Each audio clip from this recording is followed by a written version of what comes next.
Sean Sewell with the Engearment.com podcast. Really excited to have back on for the third exciting time, my man, Ryan Humphries. Welcome to the show, Ryan. Thank you for having me, sir. My absolute pleasure. I love the self-branding. You got Existence Athletics logo right there. You got your name on your shirt so we don't forget. This is good. Right. You know, like you were mentioning earlier, sporting teams, right? Someone wearing another man's name or another female's name. You know, yeah. I don't watch sports, so you are your sport. I am my own sport, right? I can appreciate that. It's kind of funny. Like a lot of people, not a lot, I'll say some people out there are really bummed about no sporting events right now. And I couldn't honestly care less. Like whatever, the mountains are still there. The dogs still need to go outside. I like to be outside. You do stuff outside. It's been really, we're going to go on a deep tangent, I'm sure, but it's been really interesting to see how people have adapted, embraced, or quite the opposite during the situation. Yeah. I mean, it affects everybody a little bit differently. It does. Right. There's a great post I saw. It's floating around the interwebs on how, you know, there's a lot of people saying, oh, we're in the same boat. You see this one? It's like, we're in the same storm, but we're definitely not in the same boats. It's like we're all weathering the same storm, right? But we are definitely not in the same boat. And there's a lot of people right now that, okay, you know, they were working from home before. That's the same. Then there are people that are trying to figure out if they're going to be able to pay their mortgage or put food on the table, right? Like it's same storm, different boats. But the sports thing, I couldn't. I don't know. Yeah, I don't know what season it is. I don't know who was supposed to be playing. Yeah, is there playoffs? Something? Is that a thing? I don't know. I don't really. Am I missing the Super Bowl? I don't know. You know, it's kind of interesting. And to your point, that's a very good analogy. We're all in the same storm. We have different boats, different resources. You're right. A lot of people, you know, this isn't that big a deal because they do work from home, or they can work from home. Like my wife, you know, she was working from home one day a week already. We built her little office I was showing you earlier, and she was, you know, very effective. And now she's pivoted to full-time at home, like most people. Yeah. She has a job, but unfortunately, you know, she works in HR, and today she has to give out COBRA letters and layoffs and furloughs and reduction in hours, which is a very common coping strategy for businesses to survive. And, you know, I was talking to Jim Lamacusa of Cusa Tea and Coffee 2 weeks ago about him laying off a couple people, but he felt bad about it. But by letting those people go, it allows them to get to unemployment, which is at an all-time high, right? But it's easy to apply for. And those resources are there to help people. But also, he had a good point. If his business doesn't stay in business, then he can't serve his customers or give jobs to his other staff, right? So Absolutely. There's some necessary, I don't say evils, but necessary hard decisions a lot of people are facing. Yeah. Yeah. It's many ways to look at this. Oh, for sure. Right? And it's like before I announced the intro, we were talking, you and I and Garrett, for like half an hour and seeing how as fitness professionals and creatives, what we're doing to adapt. And Garrett brought up a good point. You guys are like twice as busy as usual, right? We're all putting overtime. Us, you know, like we're going to get into what you're creating because that's a whole nother topic right there. That's exciting stuff. But it's great because people like you, especially Ryan and Garrett and our colleagues are seeing new ways to serve our audience, right? You have a gym, a very wonderful gym, a great gym that I'm a big fan of. I've gone there for strong first certifications. There's going to be a flexible steel here in a few months there. You know, you guys are at the very top, I think, in the industry for leadership and education, and you can't go there right now. That stinks, right? And I have 3 gyms I closed down in one day, and that stinks. But, you know, we were talking about earlier, Zoom. My goodness, it's been such a good resource, or FaceTime even, or whatever, Google Hangout, whatever it is that the person has access to is still a great resource. And like it's like the extra personal now. We're putting the extra personal in personal training because we're in your home and you're in our home, and you get to see our dogs and you get to see the wife or the kids, and you know, it's very personal. Yeah. It's extremely personal training, right? That's your bedroom. Nice. This is my bedroom. Right? Yeah. It's well, a lot of people, you know, have checked in, which has been amazing. Just kind of like people I hadn't heard from in a long time, friends, family, colleagues, you know, former members, things like that, just kind of checking in. I'm like, they're like, oh, what are you doing with all your free time? And I kind of laugh like, oh, that'd be nice. Yeah, that's cute. I mean, I feel like I have been gifted a little bit with a little bit of extra sleep. Right. Yeah, So sure. we went from, having 5:30 a.m. classes, having 5:30 a.m. training sessions. When I have a 5:30 a.m. training session, I like to get up at 4. I like to be, in the zone, if you will. But now our earliest class is 7. So in doing that, I'm still getting up. I might get up at 5:30, but I'm not getting up at 4. Right. So I've been gifted this little extra sleep. But as far as the people that are sitting around hanging out, just waiting, that is not I. That is not us. It's very evident what you're doing. The existence coaches are throwing down. I mean, like you said, the connection, the personal connection, the personal training. One of the things that we kind of threw out there at the very beginning was like, and I'm sure, same with your folks. Typically, if you've hired a personal trainer, if you've hired a coach of any sort, right? You've sat down with that person and you've said, look, what is it that you're looking for? Maybe they found you, you found them. Eventually you guys sat down together. Maybe it was virtual, maybe it was over the phone, maybe it was in person. And you said, what are you looking for? Right. And you kind of described what it is that you do. They described what it is that they were looking for. And they decided that you were the person that was going to get them from point A to point B. Right. And maybe, you didn't necessarily need a barbell to do that.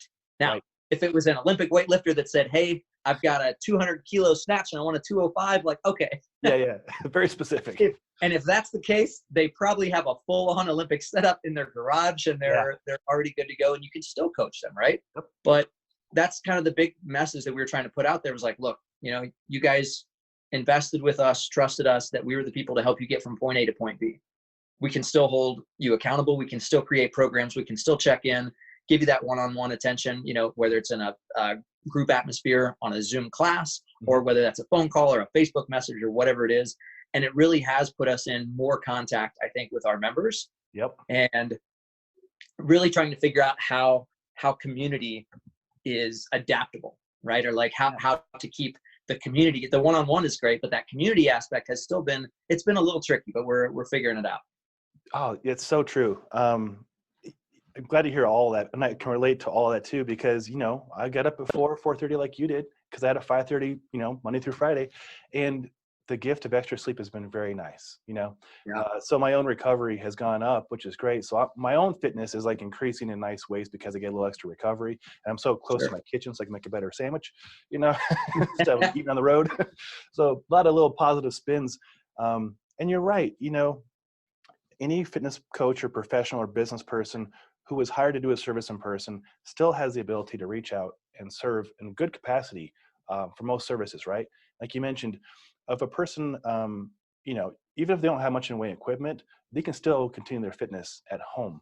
And I've had people who literally had no dumbbells, no T-Rex, no kettlebells, none of that stuff, but they had a dog. I was like, the dog, you got a kitchen counter, we can do all this stuff and make a very effective program, right? And I think that one of the messages I hope that I can convey to people is there's no limitations on this. There's no like entry fee. There's no, there's no barriers, right? No. You already have the technology in your pocket and to do this. The only limitations are, right, sounds cheesy, but in your own mind. For sure. And it is amazing how sometimes I like to have a special song if I'm going for a certain lift. And that's the thing, but like, do I need it? Like, does the song actually change my physiology? Maybe just because it makes me remember and things like that. But realistically, I don't need Eye of the Tiger to lift that deadlift, right? Now, it helps. Oh, yeah. But I don't need it. And it's been very interesting seeing the adaptability. And you'll see two people who, throw down in the training center all the time. And when we put the message out that, hey, guys, like the state has mandated us to shut our doors, right? Some folks were like, what do I need? Right? Should I buy a kettlebell? If so, where from? Where can I get a pull-up bar? Right? I got this big ass sack of onions, right? Can I use that as a sandbag, right? Yeah. And I encourage people to have, kind of a full home gym setup, if you will, maybe a couple kettlebells, a couple dumbbells, a sandbag, a box, stuff like that. And then other folks we just saw, and this was a very small percentage, just said, you know what, I think I might put my membership on hold. I just, I'm not, like I'm not going to work out. And it was because they didn't have the gym. Like, you could still do push-ups, you could still do squats, you can still go for a run, and you can put your membership on hold. Like, if that's what we need to do, 100%. Like, we're trying to help everybody out, right? And it's a tricky situation, right? If somebody's having any sort of, financial issues, we had people that reached out and said, hey, I'm not sure what the next couple months looks like for me, right? Immediately put that membership on hold. And then we had folks that said, hey, I don't know what the next couple months looks like for you. Give me an extra membership. And we were like, whoa. Beautiful. I cried a lot. Yep. It's been an emotional roller coaster, right? Yeah. But the idea that, we need this location, we have this sacred ground to train in. And because we've thrown their routine off. Yeah. So, but that adaptability, like you said, like the only limitations is in your mind. Yep. Right. I mean, you can do push-ups. I had a friend who was a big Olympic lifter, and he's like, well, I can't Ollie lift. And for 3 weeks, he did nothing. I was like, man, you're not even doing any push-ups. And he's like, oh, he's like, I think I need to get a full Ollie set up, in my garage. I was like, I encourage you to do like a few push-ups a day, maybe some squats, maybe some lunges, like get a couple dumbbells. And he's like, no. And so he actually went out, bought horse stall mats and got a full Olympic setup in his garage eventually. But like, there was a month where he just did nothing. Yeah. Oh. And it's interesting just seeing how different people's minds work. And some people, like, they know that the training is what keeps them sane. Yep. They know that some sort of physical effort, some sort of physical exertion keeps them sane and makes them sleep better at night, releases certain hormones. And then some folks are just like, well, that was what I did. I went to the gym. The gym's not there, so I guess I can't work out. Yep. And so it's interesting trying to figure out how to reach each one of those individuals differently, and just kind of listen to them to figure out, like, what is it that you really need right now? That's a great question. And I'm still trying to figure that out. Like you said, I had a third of my people were like, let's, we're doing this, right? And then probably the other third were like, I reached out and like, feel it out. Like, how are things going? How's family life? How, job loss, let's work together, let's work up here and work in here, and then we'll get doing this. And then the other third just checked out completely, you're like, bummer, And again, like you said, everybody's handling this differently. Some people are still fully employed, fantastic, working from home, like my wife, fantastic. Myself, I lost, temporarily displaced, probably 70% of my income, right? Which is a lot. And so, thankfully I've learned to have savings and have other things in place, and then double down on other areas. Like, luckily with Engearment, I get to work with, North Face and Patagonia just opened back up last week. So we're still working with those. Nice. Yeah. So that's been kind of cool too. Like, there was that first week in middle of March when, like I said, my three gyms closed in like 1 hour. I was like, all right. I'm real curious what to do next. All right. Curious is an interesting word choice. Right. I was like, I'm gonna get some more coffee. We're gonna figure this out. Fortunately, you and I have access to some of the best minds, I think, in the world. Like, that afternoon, I got a hold of Jeff Sokol, reached out to Dan John, Pat Flynn, Pat Rigsby, all these really intelligent people who've been doing this for a very long time, right? Yeah. Right. And they were approachable, professional, kind, great advice, and so Tuesday morning, the next day, first Zoom meeting, and I, like you, I was so moved by it. Like, I broke down in tears like a third of the way through. I'm like, this is really doable. Like, this is fantastic. And like, your cat's pretty entertaining too. Like, but it was cool, like, seeing this person adapt to it. And long story longer, you're right. Everybody's handling things a little bit differently. But there's a lot of resources out there, and unemployment is at all-time high, but it's a pretty simple process to go through. I've helped a lot of my riders from Engearment go through the process, provided paperwork. It's very doable. SBA stuff. I've been on webinars with SIA, which is Snow Sports Industry Association, which is like basically the company that is the PR for all the mountain resorts for skiing and snowboarding. Obviously, they close too. So I've been on webinars with them and webinars with outdoor professionals, and how are they handling with their businesses closing down? Like, literally Patagonia, like in that week, Patagonia closed their doors to their warehouse, closed everything kind of proactively, which is great because they're really keen on quality of life, their people, taking care of them. Like Yvonne wrote a book, Let My People Go Surf, like take care of yourself first and then come back and do your job well. And so it was amazing seeing how these companies pivoted, what they're doing. But a long story longer, some of them are getting back to their warehouses, getting back to working on stuff. And, the outdoors aren't going anywhere. So we were joking before the podcast about camping. We have a deck, and I have a tent on the deck. And so yeah, it's really entertaining. And I enjoyed it. And it actually snowed for like a good week there, right? So really got the tent out and loaded up with some wet snow, and still working with like Thermarest and these different companies sending us stuff to test out. So things are still moving forward. Even behind the scenes, people might not see it. And that's another thing too, this is a whole tangent, but social media and news in general, right? I think it's very easy to get stuck in a mindset when you are consuming this information, and it's coming just kind of from one or two angles as opposed to the whole picture. And it's easy to get a fear mindset and like, oh my gosh, everything's so awful. Well, maybe that is a perception, but also like, oh my gosh, like people are doing amazing things. Companies are stopping making skis and snowboards and stuff and clothes, making PPE and face masks.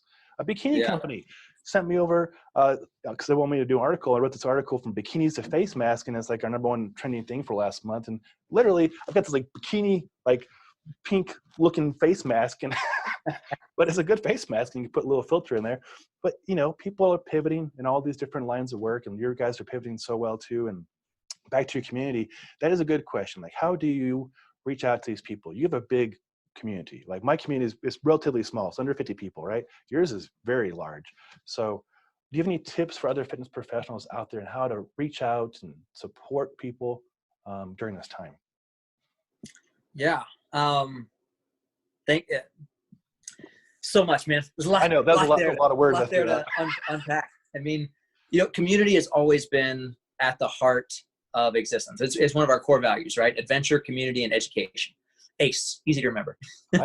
Yeah. So, but when it comes to the community, right, there are plenty of people that have been getting fit by themselves for a very long period of time. And it kind of, to answer your question, it kind of like as far as what we've done and maybe some advice that I could give, like really comes through laying down those core values, adventure, community, education. When we are put up against a question of, should we pivot this way? Should we pivot that way? We have to stop, ask ourselves, does it align with our core values? Is that who we are at heart? And if the answer is no, then probably not going to do it. And I think about how, fortunate I am just to have, I stepped away from the big box gym arena about 7 years ago, 6-7 years ago. And had I still been in there, I still have a lot of colleagues that are in that scenario, and they're all on unemployment right now, which is great. Like that there's a safety net,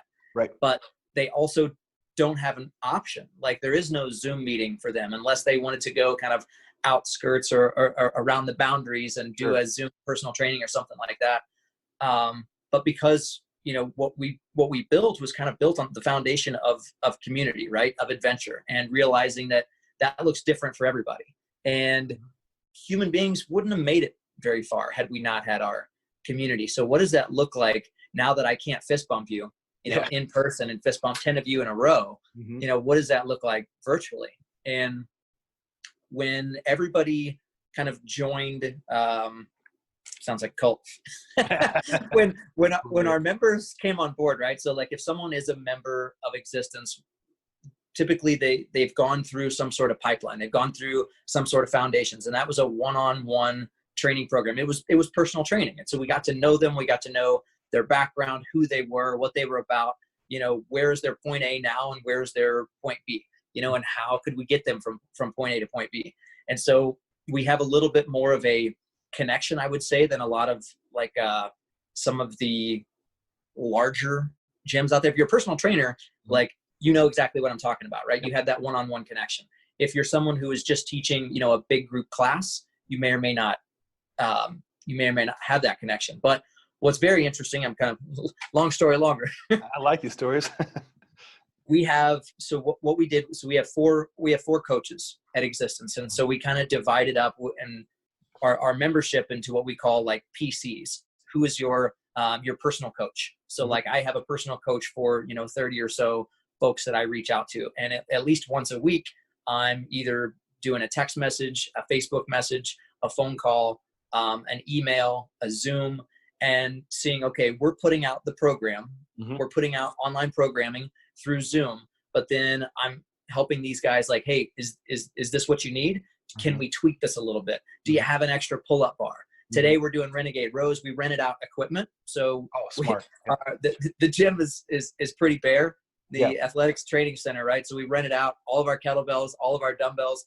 So much so that now I'm doing demos with like 18-pound kettlebells, which is kind of funny. It makes for an entertaining video. But we rented out a kettlebell, a dumbbell, and a plate to all of our members. And we said, also get a backpack, something like that. And so then we designed kind of really two programs. One, we just kept writing the original program. So we'll have that programming in the future, right? So we're still programming in deadlifts. And there are some people that have, barbells. We're still programming in cleans, things like that. But for the majority of people, and we kind of split this up in what we call a practical and a tactical. And so the practical is now based around a sandbag, a dumbbell, a kettlebell, and a plate. And so if you have those things or something similar to those things, you can do it. We've got one guy in Kansas. He was a former member, and he's like, hey, if I hop on these Zoom calls, he's like, I want to buy a membership, for the next month or so. Yeah. So he became a member again, and he's got this case of water, and that's what he uses for a lot of the lifts. It's fantastic. But that, all of that aside, as far as, keeping that community together, it really is about the personal connection. I know, like Pat Rigsby, from day one, that's been his number one thing. The thing that's going to separate the great trainers, in the future, the coaches, is that personal one-on-one connection. Like there are some folks that are never going to have that in a large environment. And that's really what's going to keep. I think there are going to be some gyms out there. There are going to be a lot of businesses, unfortunately, that don't make it through this. And I think, I think they could if maybe they had a little bit more of that personal connection. If they're sharing really what it is that they're all about, if they're sharing their vision, and all of their members or all their clients, students know that vision, and they are, one with that, and they're continuing to put that value out there, I think they could be okay after we weather this storm. But it's about that personal connection and really listening to people. That's what I would say to any coach out there. Check in with your people. Like they need you now more than ever. Even if you can't see them, if you're on unemployment, you were working in a big box gym, text them, call them once a week, twice a week, and just check in, man. For some people, I mean, depression's a real thing. Oh yeah, you've been in the industry for a long time. Whether we're dealing with it ourselves, I know a lot of members who end up, getting personal trainers, and everybody has something going on. And they've lost that connection as well. So just reaching out, man, reaching out. That's super spot on and super actionable. So, I mean, honestly, like if you're not sending a text right now, listening to this podcast to your people, then you're missing the message. Pause it, give them a call. Yeah. And same thing with, friends and family. Oh, so much so. I don't know about you. Okay. I'm going to go say something real quick here. I have never felt more connected to people and closer, although physically apart, than I have in the last 6 weeks. It's been amazing. And it's just, it could be a text, it could be a phone call. I FaceTimed my stepmother-in-law last night for an hour and a half. I don't even know what made me would do it. I just sat down on the porch and did that, and we hung out and we showed our dogs off, and that really helped her. It helped me. And you're right, reaching out to your loved ones, and hopefully you have love for the people you serve, reach out. Just reach out. And I was a little bit biased on that community question, because I was talking about the existence community. But in reality, I mean, have you read the book Blue Zones? Are you familiar with that? Yeah, I'm familiar with the book, at least my Dan Buettner, I think. I haven't read the book, but in my interpretation, Blue Zones are a place where people go that creates great joy and replenishes their soul. The blue zones, like that, technically speaking, it is the areas of the earth that we know of where people routinely live into their 90s, 100s with no disease. Right. So like you meet the 95-year-old cab driver that's like, hey, where are you headed? Right. The 100-year-old spear fisherman in Okinawa that's still getting up every day at 6 a.m. to fish for his family. And so looking around these places, in Sardinia, Italy, in Okinawa, Loma Linda, California, Costa Rica. There's 5 that are very well known. There's a great TED talk on them. But the number one thing, if you take out what these guys are eating, and you take out where they live or their ethnic background or genetics or anything like that, the 2 things that seems to be the two correlations, and in this case, I think that do cause causation, and that is a sense of purpose and community. Yeah. So they all, if you were to ask every one of them, what is your sense of purpose? They could tell you immediately. And the second one being community. And it, like, that community really hit hard because, when we talked about, like, okay, adventure community education, having a community of cool adventure athletes that want to do the same things as you, that have that growth and abundance mindset, that are like, yeah, I want to level up. You want to level up too? All right, now we can gamify it, whatever. Yeah. Oh, you need somebody to watch your kids. Oh, you need a snowboard? I'm getting rid of one. There's that piece of community, but then there's also, like, the community of you and I, right? Of our families. And think about, like, how many communities that we're attached to, and now being one of those times that same thing. So for my family, especially like on my mom's side, I see them maybe once a year at a Christmas or Thanksgiving or something like that. We had a Zoom call the other day for, a good hour, and I got to see all my cousins and their kids, my aunts and uncles from all over. It was awesome. It was kind of a shit show because none of them had ever used Zoom. Oh, that's always super entertaining. Oh, and painful. Right. But it was awesome. They're like, well, what is this? We should do this more often. I'm like, yeah, this is, it's bringing people together in a different way. It really is. In a virus-free way. Yeah, very much so. It's so fun watching people using Zoom for the first time. Like, I don't know why it took me so long, but I had a Zoom meeting with my Engearment team last Friday night. And I didn't know this. Maybe you don't know this yet either. You can put videos in your background. Do you know this? Oh, I'm gonna blow some minds real quick. So you can take people on a journey. Ooh, hey, Mount Shuksan, look at that. Whoa. You can take them Aurora Borealis. Woo. Little things, right? Like, hey, we're gonna go up to Coon Hill, my favorite place in the world, and go snowboarding. Or San Fran. You can get creative, right? Nerdy stuff. Yeah. Nerdy stuff. I've been playing around with that. For whatever reason, I couldn't do it on my computer. But well, I got all the bells and whistles one, so I don't know if it makes a difference or not. But like you said, the ability to reach out and just communicate with people you care about has been amazing. Like, I think I watch my wife do this.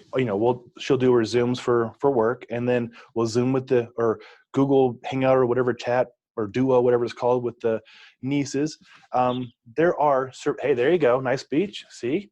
Figuring it out. Look at you. Hanging out. You can take a person on a journey. I love it.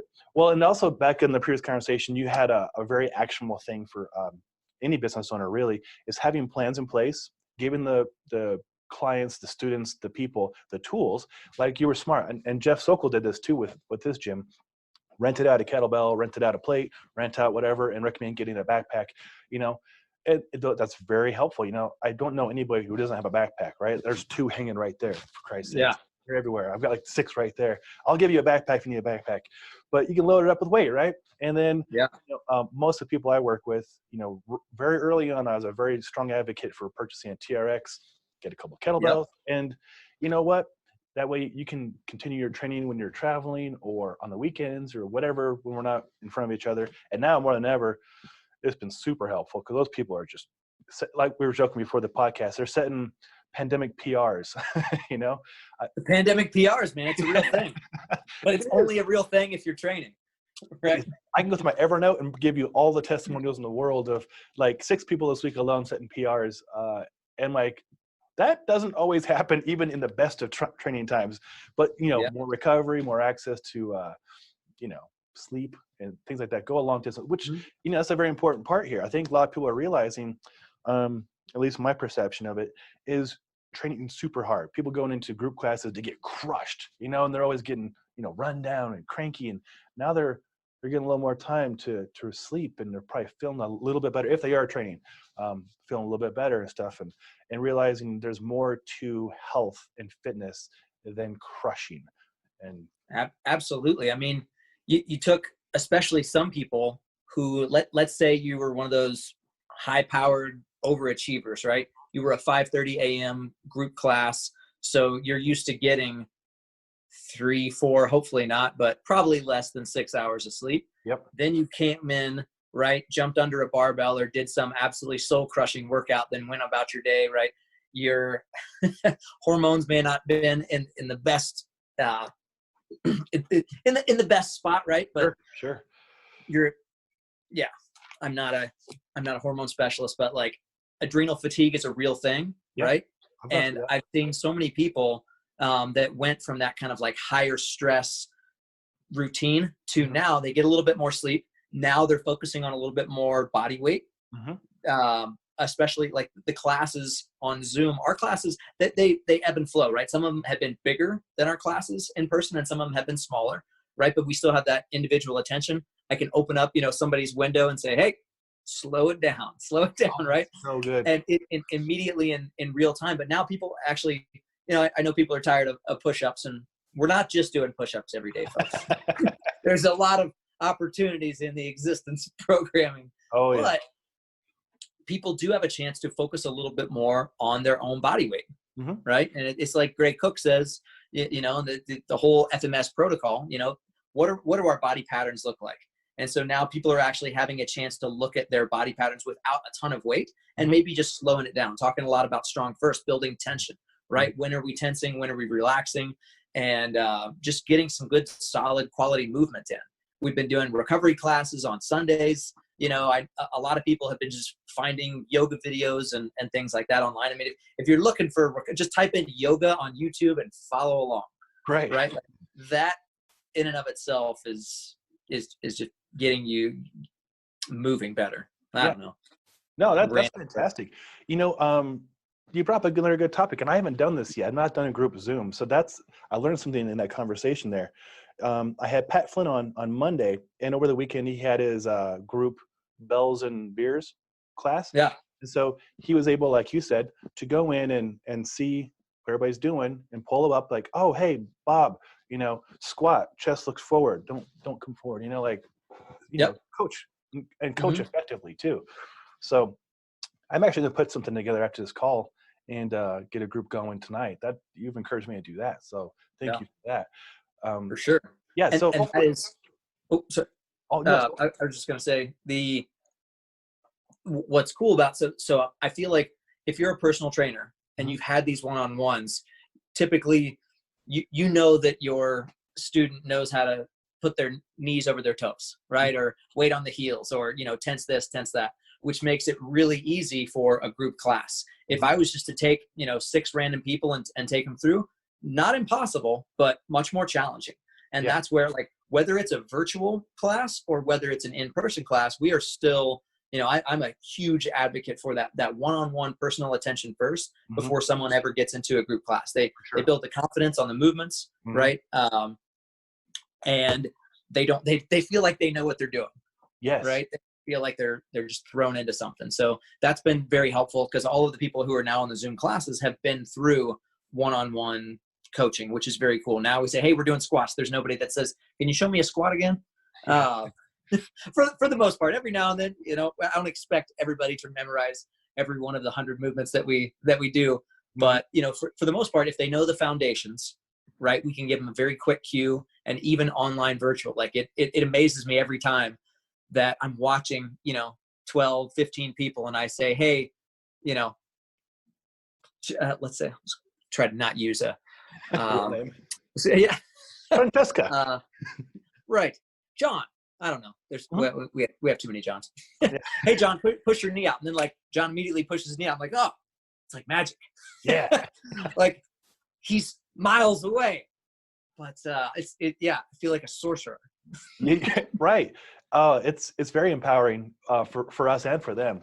And, I'm working on some content today, and I'm so impressed with this virtual training that I'm going to keep at least a third of my business open just for it, because it's been so helpful to help people. Like you said, they're not in front of you. They're not even probably in the city. I've worked with a person in Finland and in Chile, and remote, real remote. So right. The power to do this is super cool. That is the unique opportunity. Typically when we were throwing, like if I was going to put a flyer out somewhere for our physically based training center, I put flyers up in the brewery that's like a half mile away. I put flyers up, in a school that's 2 miles away, but within a 3-mile radius, that's where the flyers go to train at this physical training center. Boom. Physical training center doesn't exist right now. Yeah. Next. I guess it's open to the world. Yeah. Right. Yeah, exactly. So if I have a Zoom account and that's what I'm doing, wow, like that's a game changer. And it's, it's about that adaptability. It's about that quick pivot, immediate action. Yep. And figuring out, okay, what does this look like? Most people are doing virtual, but still, it still comes down to the same principles that, all good coaches use, is sitting down with that person and letting them know that you are here for them. Like, what is it that they need? Is it accountability? Is it nutrition, right? Is it fitness? Is it technique? Is it all of that? And how frequently? And all of that can be done virtually. Oh, I love it. Anybody listening to this should be taking a lot of notes, because this is stuff that they can do right now and improve their business and help their people immediately. And it's totally doable. So this is like gold. and on the opposite end of that spectrum, I feel like we've been talking a lot to coaches. For anybody out there, I know that, your audience is not just coaches. I know there's a lot of those folks out there, but anybody who is out there that's like, man, I would like to get into a routine. You probably know a coach, right? You probably know a personal trainer, and that personal trainer may have just been let go from their position at the big box gym or wherever it is. Seek that person out. If there's someone on your Facebook feed or Instagram that you follow that you enjoy, see what kind of personal programs they have out there, right? See what kind of online, like Sean, you have your full like mountain fitness training online, like full, was it 12 weeks, 16 week? Yeah. 12-week program. Yeah. 12-week program. Yep. There's this weird, there's a ton of memes out there on like what happens in the first week of pandemic, second week of pandemic. The first week people are like, I don't know what the fuck's going on. Like, I'm going to have a beer at 10 a.m. Like the world's all going to shit. I don't know. And then the second they're like, okay, this is serious. Okay. Maybe do I need toilet paper? I don't know. And everybody's going to hit these different points at different times. Right. And I think a lot of people have hit this point to where like, okay, we threw an article out a few weeks ago. I don't know if you saw it, on 3 ways to come out of this, right? Come out a drunk, a chunk, or a hunk. And that one, it was something that I was told long ago when I was in the Navy. We might've talked about it on the last podcast. I don't remember. What's your business? So I got an opportunity to be stationed on this little tiny island in the middle of the Indian Ocean. And before I went, it's a tiny little place. Now, it's a beautiful tropical paradise, right?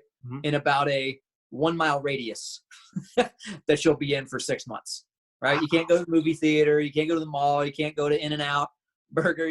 There's no family, like you're there just like, okay. Now, I made the most of it, right? I'm a glass half full type of guy. But before I got there, a friend of mine, she was like, look, you can come off of that island one of 3 ways, right? A drunk, a chunk, or a hunk. And it's pretty self-explanatory. Like, you can eat your sorrows away. You can drink your sorrows away, or you can just say, screw it. Like, I'm going to the gym and I'm going to get swole. This is what I'm going to spend my time doing. I'm not going to tell you, I didn't spend my time in the gym, unfortunately, but because I didn't take her advice, that was 2003, so 17 years ago. Yeah. That was kind of a message. I was like, hey, I thought that was a pretty great message. Like, there are 3 ways you can come out of this, right? You can look at this as just like, well, I guess I'm going back to the refrigerator again, right? Or guess I need to go to the liquor store again and try to forget about what's going on. Or like we said earlier, like, you've been gifted with this opportunity to really take your own health maybe a little bit seriously. And not only just like to, have your pants fit better or anything like that, but like the more sick someone is, or the more out of shape, the more potential they have to really be hampered by this virus. Oh, for sure. Right. And anybody can get it, right? Like, there's been CrossFit athletes, top level CrossFit athletes that have been affected by this. There's been athletes of all types. And, what keeps being touted in the media is that if you are older, right, if you have these comorbidities, high blood pressure, high cholesterol, obesity, diabetes, like these are big issues, right? If you get hit with this virus and you have one of those comorbidities, like, Bad news. it's not looking good, right? It's bad news. So, if you don't want to work out just to be jacked and tan, right? Do it just for like, okay, like nobody wants a virus. And there are some people out there like, yeah, it's like, technically speaking, it's got like less than a 1% death rate. It's unlikely that you're going to die from this virus, but like nobody wants a virus. No. If you had the option of getting the flu or not, like most people are going to choose not to get it. And that's a great point. We talked about that before the recording. And last week I was talking with a person out in Washington State who has a background in not epidemiology, but endocrinology. And he's a very smart person, much smarter than I am. And all three of us, we're outdoor athletes, right? We love to recreate outside. We don't want anything hampering us. And like you said, nobody wants to get sick, right? Now, I think the people who are spreading information are like, it's only 1% mortality rate. But okay, passing away from something totally sucks. But what also sucks is being really, really sick, and lasting repercussions. When I was talking with Russell Cunningham last week about this, we actually know some people our age, very healthy, like people who climb 21,000-foot mountains like it's nothing, right? They got it, and their lung capacity, their efficiency, their life has been compromised and changed by at least 10, 15%. That's a lot. And that's an extremely healthy person. You take an average person. It's huge. It's huge. That's literally like, I don't want to put it into numbers and stuff. It's very big. It's a big quality of life change. Now imagine that person wasn't that extreme health, person climbing 21,000-foot peaks and eating, completely great food. An average person who is eating DiGiorno's, which I know I've eaten DiGiorno's, it's good stuff, but eat some DiGiorno's and watching Tiger King, and they get this, and their chances of fighting it are not as high as the other person I just mentioned. They may not die, but man, their quality of life is going to take a drastically big change for quite a while, maybe forever. And even if take the death rate out of it, let's say there was a 0% death rate. Well, a lot of these people are still being hospitalized. And if I'm someone who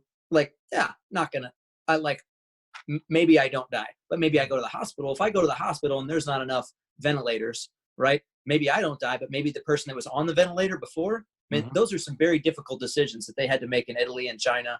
And that, I think that's one of the biggest things that hopefully people realize, right, is that it's not about something that's killing, less than 1% of the population. It's about not overloading our medical staff, right? Our first responders and things like that. Because if I get ridiculously sick and I do have to go to the hospital, that's the Rad Max videos, right? I'm trying to tell people, be careful with your knives right now when you're chopping vegetables, right? Yes.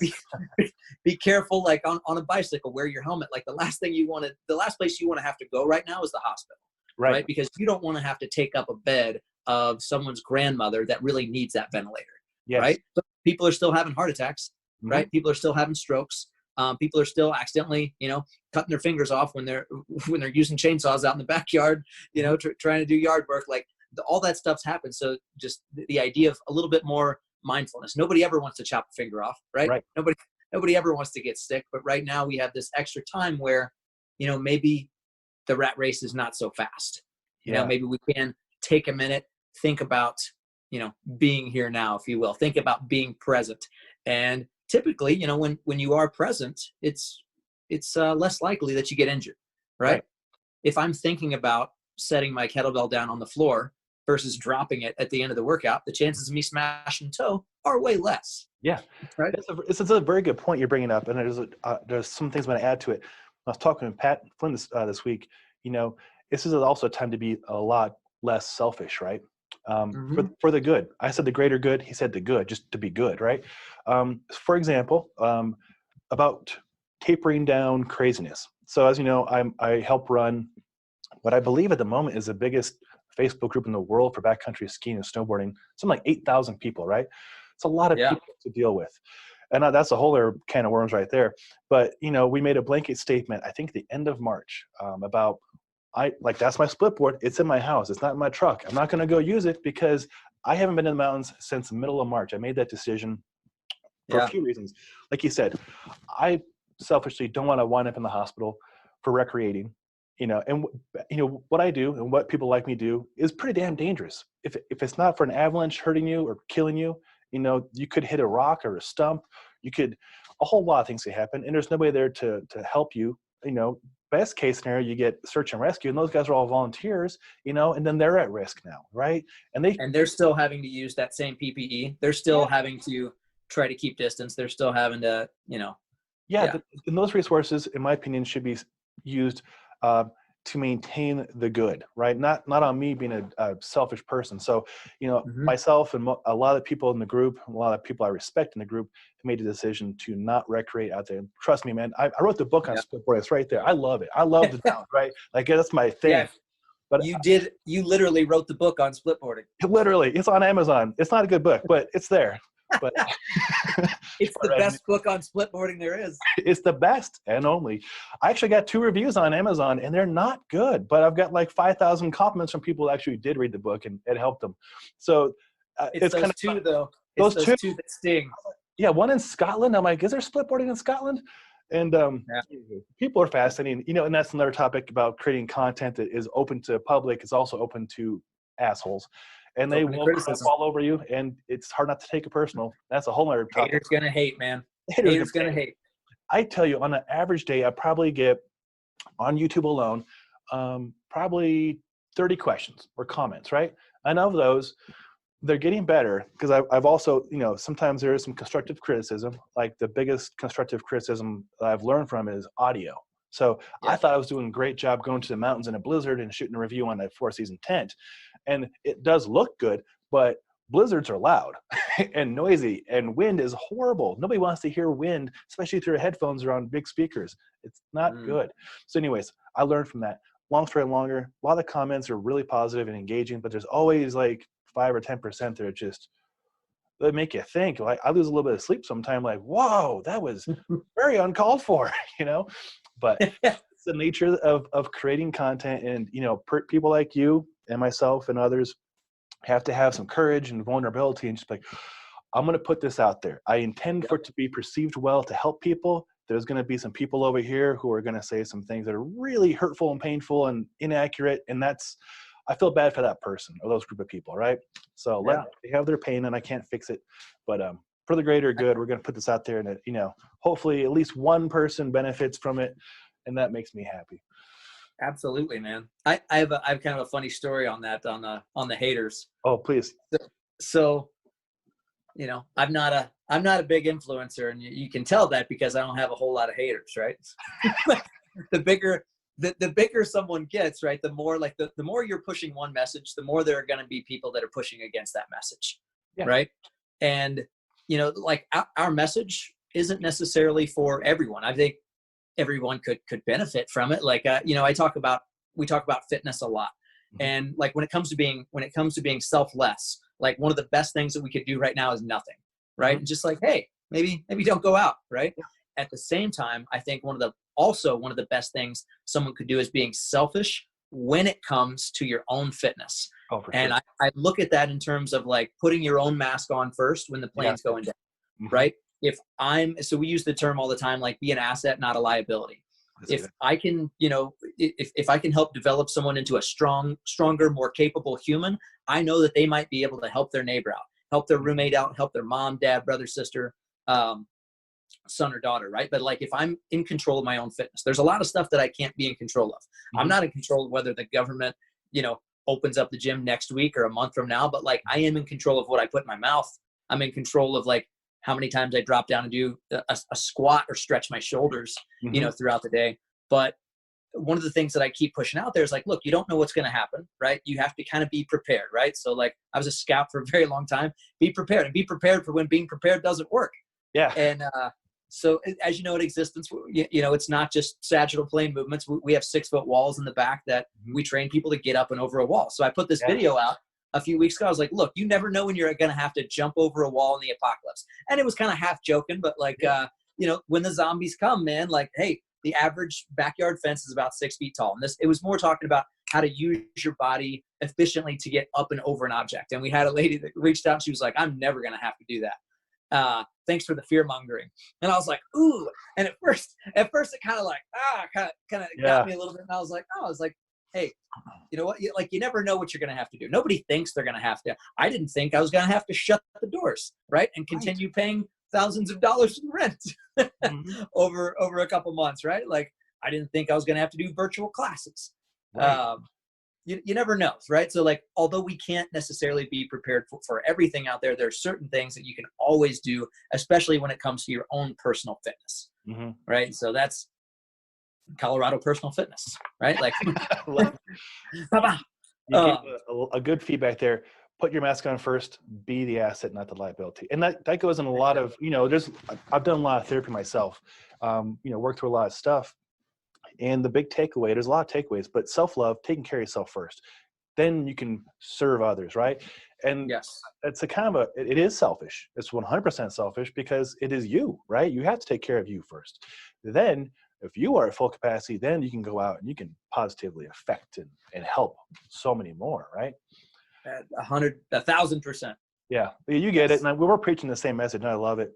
But it's kind of funny getting the haters, the comments. I'll go on a tear here. So that group I was mentioning, Facebook group, we put that message up, and by and large, it was appreciated, especially by doctors and nurses and people, first responders. We had search and rescue reach out and comment and like, that's awesome. 9 News reshared it. Like, it was well received. Nice. But on the flip side, we received more backlash for that than anything. We received private messages threatening our well-being. I'm not even kidding. We had to contact local authorities in different states because people are threatening us. And I was like, are you serious? A bad comment on YouTube is one thing, saying the audio is bad or like asking, I'm never going to do without 6-foot wall. But when people, I think, I'm trying to be curious, trying to empathize, are in such a bad spot that they react to that level, it's concerning for sure. But it's weird, and I hope that nobody else out there has to encounter that kind of negativity or opposition for doing something that is for the greater good, right? So it's kind of interesting in that group too. We get a lot of comments from people, oh, you need to moderate more, or you're moderating too much. And if they even only knew how much effort goes behind the scenes, like how much effort you guys are doing behind the scenes, it's not like you just roll out of bed and just boof, do something, right? You put a lot of I've been to your place, Gain Central Station. You have big whiteboards, man. Like, you're like a mad scientist with equations I can't even follow. And you put a lot of thought into system. I will hope people understand out there, when a person like yourself and Garrett and all of our friends put out something to help people, it is from a good place. There's a lot of effort, a lot of love that goes into it. But it also hurts when somebody comes back and says something negative about it or threatens you. And that's crazy. I think you hit it there, and it was like, getting curious about that, because someone that threatens your life or throws one of those, whoa, where did that comment come from? That's somebody who's coming from a pretty dark place, right? There's no telling, like, maybe they just lost a loved one. Maybe the only thing that they had going for them was the fact that, like, they could get out in the mountains and now they're trapped inside. Maybe they lost their job, and there's no telling. But exactly, that's not an excuse for threatening someone's life by any means. No. But it's one of those things. I mean, I've heard a lot of comments, a lot of talk about people kind of snappy. People getting snappy right now, whether it's like, I don't have any kids, I'm not married, but like, this is a time where, like, you're probably spending more time around your family than ever before. And they're going to remember this, especially if there's kids, right? Like, they're always going to be, hey, you remember the pandemic of 2020? Like, that was the thing. Remember, like, you did all those puzzles, right? Like, you did the same puzzle 1,000 times. Yep. But it's easy to snap on people. It's easy to get in a state of fear or that scarcity mentality, right? Versus being curious about, like, okay, why is this happening? Right? Stopping and taking a few deep breaths. Yeah, that's one of the big thing. Just pause, breathe. Yeah, but I don't believe there are people out there that are just necessarily wishing to cause harm on others, but something happened to them, something that even the hater that the one hater that we had that said that we were fear mongering, something's going on right now. She's probably scared, right? Exactly. She's probably coming from a place of fear. And probably it sounds cheesy, but like, you got to fight that fear with love, man. Ryan, you Come are from a place absolutely of right. love. Here's a funny correlation. Okay, so I had written a review on a split boarding boot and put it up years ago, and somebody commented, real horrible comment too, and I lost sleep. I read this. I didn't sleep that night. I was like, God, I felt really personally attacked. I was like really curious and really frustrated by the whole situation. Fast forward 3 or 4 months, and I'm doing my first aid, CPR, AED renewal, and it's actually at this split board company's factory, Oz, and it was for split boarders and backcountry skiers, taught by a medical professional who's a split boarder instructor. And in the class is a bunch of us dirtbag knuckle dragging split boarders, right?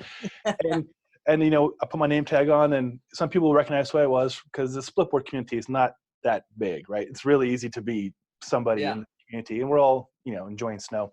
Anyways, the person right next to me, who's my partner for the EpiPen, that they have the fake EpiPen, and so I had the fake EpiPen in my hand, and he puts his name tag on, and I'm like, oh, I think we might have had discussion online. He's like, oh. And I'm like, check this. Stab him with the fake EpiPen in his leg. And now we're friends. It all worked out. That's like the only time I've ever encountered somebody that was like it was a keyboard warrior situation. Mm-hmm. And then now we hang out on our birthdays and he's a good guy. Hung out with his wife and dog and stuff. We're camping. Just a fun guy. Yeah. But yeah. It is so much easier, especially like right now, the keyboard warrior, right? Mm-hmm. It's so easy to talk smack. If you get in front of that person, like it's a different story, man. Like it is. And come from a place of love. Yeah, that's well said. Well, speaking of characters, let's talk about Rad Max. What is the creation story with Rad Max? Rad Max, Sean, he's a bit of a wild card, His voice. So yeah, I'm a fan of characters. Mm-hmm. I've been playing characters, quote unquote, since I was a little kid. Mm-hmm. And I decided that people could use a good laugh during, not just in a pandemic, but like people are freaking out, man. And one of my, I don't know if you want to say talents, if you will, is a little bit of entertainment, right? And yeah. So like mention, Greg Cook again. The first time I heard this word, and I thought it was just brilliant. I use it all the time. Greg Cook talked about what he calls entertainment. And if you guys don't know Greg Cook, inventor of the FMS, and it was the FMS right there. Boom. There it is. Ooh, is that the wooden? Is that the wooden dude. version? Of course, I get the wood. I love wood. Yeah, I like wood. So, entertainment is the idea that like I can tell you to do 3 sets of 10 lunges, and that's going to get results. And then next week we're going to put some load on those lunges, and you're going to keep your back straight, and maybe we're going to go lateral as well. Right. And that's going to be boring as shit. And that person's going to quit because they're not having any fun, unless you're training a robot. Right. So like the idea of, throwing out a question of the day, the idea of, throwing a little bit of gamification in there. Oh, you can do a single leg deadlift. Cool. Now we're going to train your brain. Close your eyes. Try the same thing. Right. There's a ton of things that you can do to entertain people while at the same time training them to get from point A to point B. And I learned long ago, one of the number one things that's going to keep someone coming back for your services when it comes to coaching is if they're having fun. Yep. Results is actually the second. So I was in a seminar, and this guy John Gilson runs a company, Again Faster. Started off with boot camp, ended up running a multi-million-dollar equipment company, and he said, "Hey, what's the number one reason someone's going to come back to you as a coach?" And I was like, "I know this one. Results." He said, "Close, fun." I said, "Oh, okay. Well, that makes sense because our people seem like they're having a pretty good time, right? But keeping that fun factor. So, like the fun factor when it comes to entertaining, I've always been a big fan of costumes since I was a little kid. My mom brought home, that giant bulky video camera from work, and I was like, "Oh, we could make a movie." Yeah. And I kind of had this little epiphany the other day. I was like, "Well, I guess I can be." I talk a lot about being your own hero. Or being, the hero of your own movie, whatever that is. Many people have said it many different ways, but be the person your dog thinks you are. Everybody's saying it. I've never heard that one. I do like that one. Everybody's saying it different ways. I was like, well, I have YouTube, right? I have a captive audience. Let's see if I can make some people laugh, right? So created this character, Rad Max. And Rad Max, if you're familiar with Mad Max Beyond Thunderdome, right? This guy's just a little bit more on the edge of maybe, maybe he's got a few screws loose, but he's also really passionate about science, you know, where fitness and nutrition and the ecosystem and carbon footprints, man. Yeah. He's into all that stuff. So the idea is that entertainment, right? Yeah. That's a little bit about, right? He has a cooking show now. He has a cooking show. I learned last night about topsoil. Like, it's mind-boggling. You've done a great job of entertainment.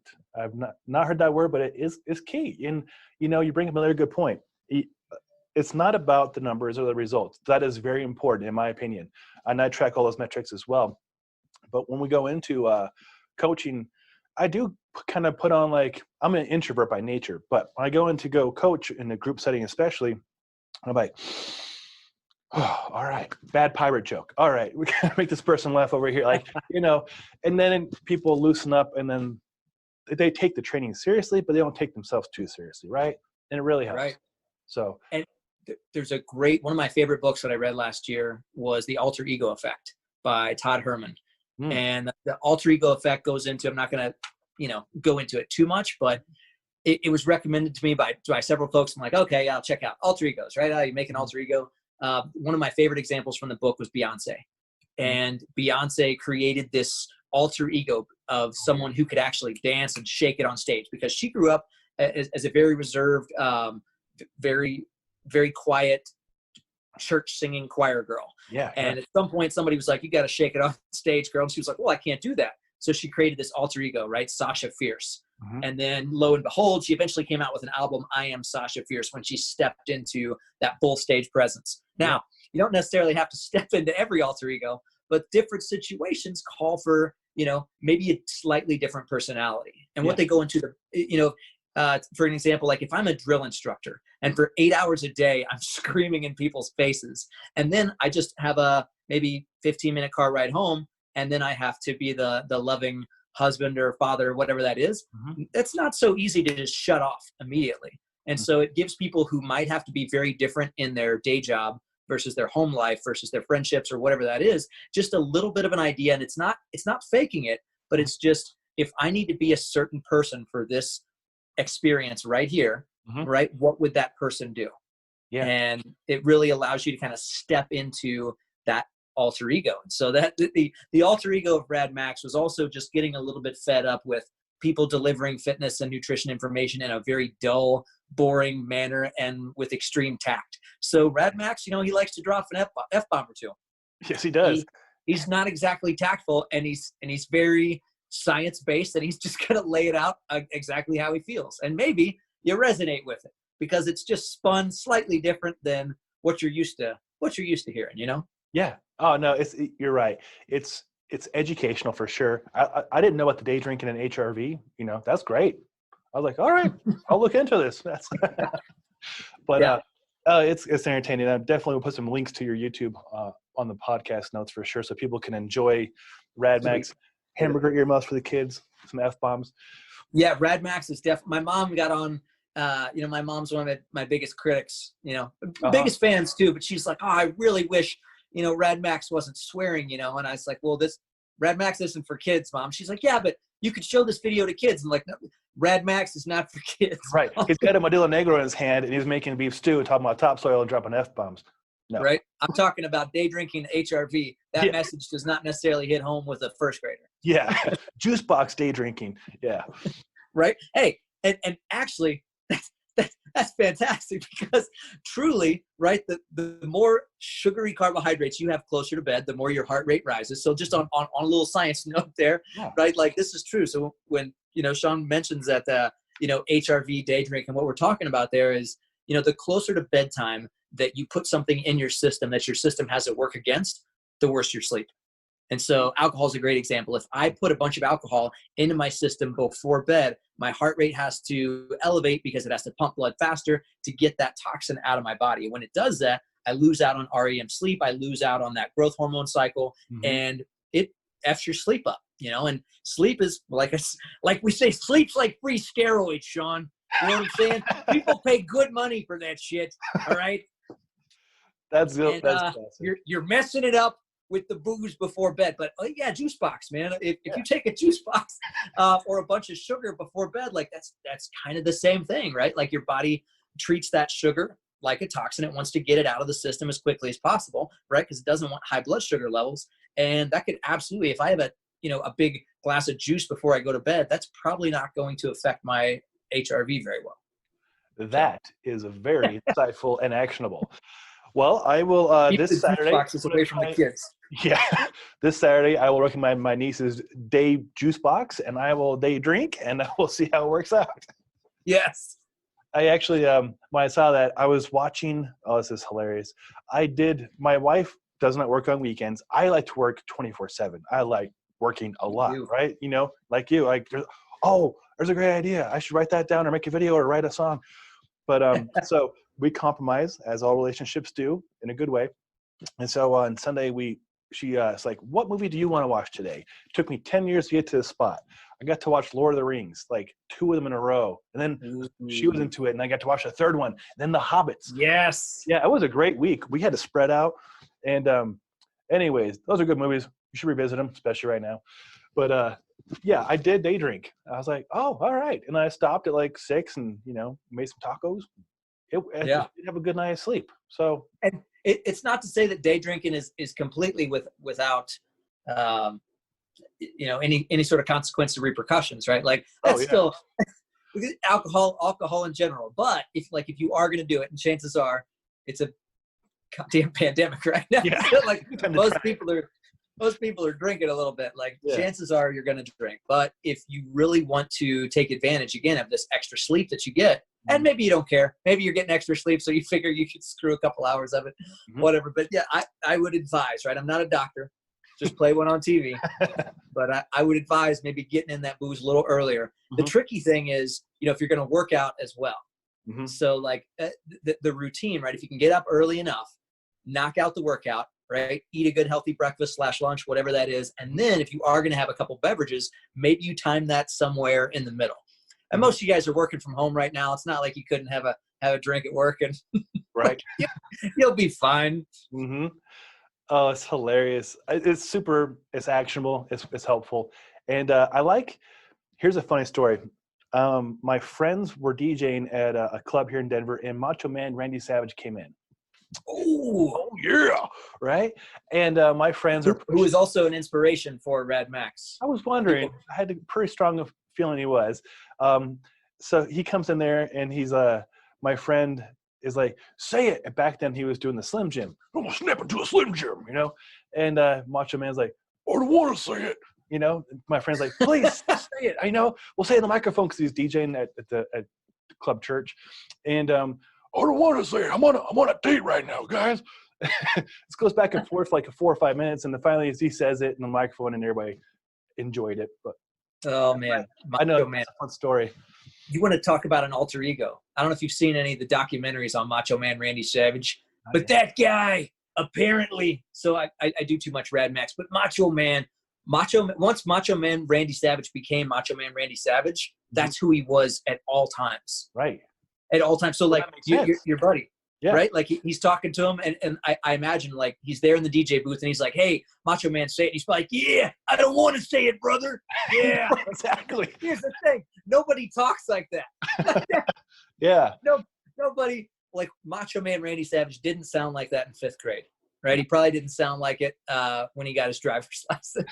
But at some point, and who knows, maybe he had a screw or two loose, but like I love watching the documentary because anytime someone tells a story about Macho Man Randy Savage and they say something that Macho Man said, they say it in his voice. Right. Whether it's a guy telling the story, a girl telling the story, like it's absolutely hilarious. Look up Macho Man documentaries and you'll hear people just tell these outrageous stories. Macho Man came in and he was like, hey, you guys gotta quiet down in here. Like nobody talks like that, man. But he just became like, he stepped into that Macho Man, right? Like that's just who he became. Well, that goes back to the point earlier about having like the alter egos, right? And then finding that as a source of empowerment comfort, or like, for him, he just owned it. That he felt better, Yeah. he operated better that way, and that was him. Yeah. I'll look into that. I'll put a link to that in notes too, because that would be very, very entertaining. Probably more than Tiger King, but which we did watch. I did indulge in that, and I was like, gosh, people are interesting. Yeah. I had a careful Baskin, man. Yeah. I had this full plan, actually wrote out a script to do a parody of it about a guy that loves kettlebells. Mm-hmm. And he's instead of tigers.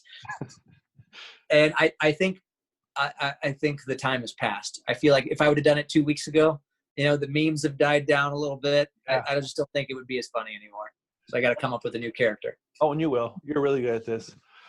Well, Ryan, I always enjoy talking with you and sharing insights that are entertaining, they're entertaining. Yeah. Entertaining. Yeah, there's a lot of stuff in here that's very actionable for fitness professionals, for business professionals, for people on the other side too. Just, there's a lot to unpack in this episode. So thank you for that. Hey, thank you, man. I hope, I love talking with you, hanging out. Talking with you too, man. Even if it's, virtually, hopefully, just love sharing what's on our minds, hopefully, if people get something out of it, whether it's, reaching out to your community or, maybe not snapping back on somebody when they snap at you, coming from that place of love, whatever that is, or maybe it's day drinking, If there's something, take it away, use it. If it's useful, use it. If not, let it go. So good. Yeah. Well, I'll have recaps of all that stuff too, hopefully in the notes, because there's a lot of stuff that's immediately actionable. It's stuff I'm going to do after this episode's over. I'm going to reach out to a lot of people too. So you've inspired me today.